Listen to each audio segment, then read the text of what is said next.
Wednesday afternoon in Retford, pretty quiet afternoon, so let's see if we can answer this afternoon an often asked question in the health and fitness industry: can we build muscle with lightweight and high reps? Well, let's take a look and see if that can be done. So, in order to develop muscle, so muscular, spell it right, development.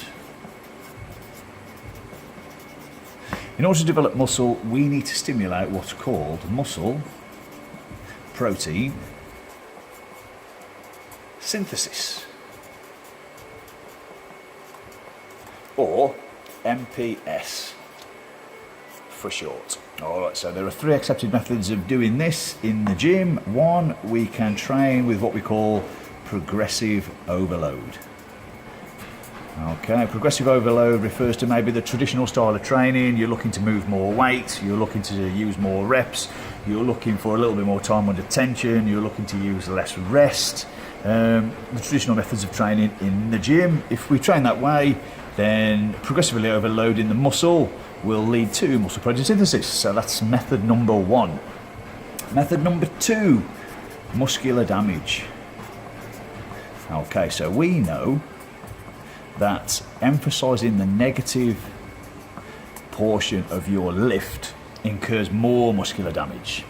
All right, so loading the lengthening phase of a lift, we call that the eccentric portion of the lift. So if we emphasize the eccentric portion, if we overload the eccentric portion, if we slow down the negative portion of the rep, we know we're going to get more muscular damage, and that is another signaler for us for muscle protein synthesis. So method number 2 in the gym of stimulating muscular development through muscle protein synthesis is to load the negative portion of your rep.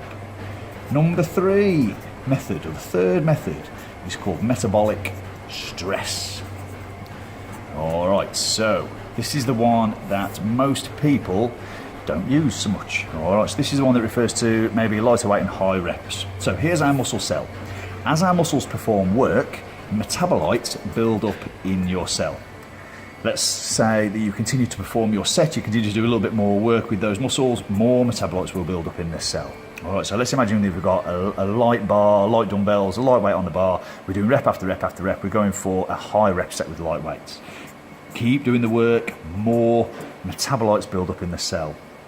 These metabolites are what we're talking about here. So we've got potassium, we've got lactic acid, we've got chloride, we've got the byproducts of anaerobic respiration building up in our cell. As these metabolites start to build up, our muscles start to fatigue, that you get that burning feeling that you know of when you're sort of doing a sort of high rep set. And ultimately, if we continue with that set, you'll reach a point where the muscles can't complete the work anymore. So these byproducts, this metabolic stress, these byproducts of work sort of stop the muscle from working. The concentration inside the cell of these metabolites is so high that water rushes in to try and even out the concentration. And as that pressure builds up in the cell, it exerts a force on the cellular wall there. So that stress on the cell wall is one of the signalers for muscle protein synthesis. All right, so the science tells us that yes, a high rep set with light weights is one of the methods that we can use to stimulate muscle protein synthesis, which ultimately leads to muscular development. So to answer the question, yes, we can develop our muscle tissue by using lighter weights with high reps. The issue that you've got with any 3 of these methods is using them in isolation. What we need to do is we need to use elements of all 3 so that we've got as many signalers for muscle protein synthesis as possible.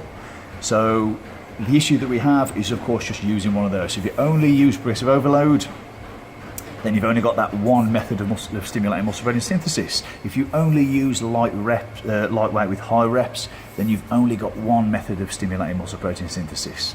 You need to use all 3 to get maximum muscular development through signaling of muscle protein synthesis.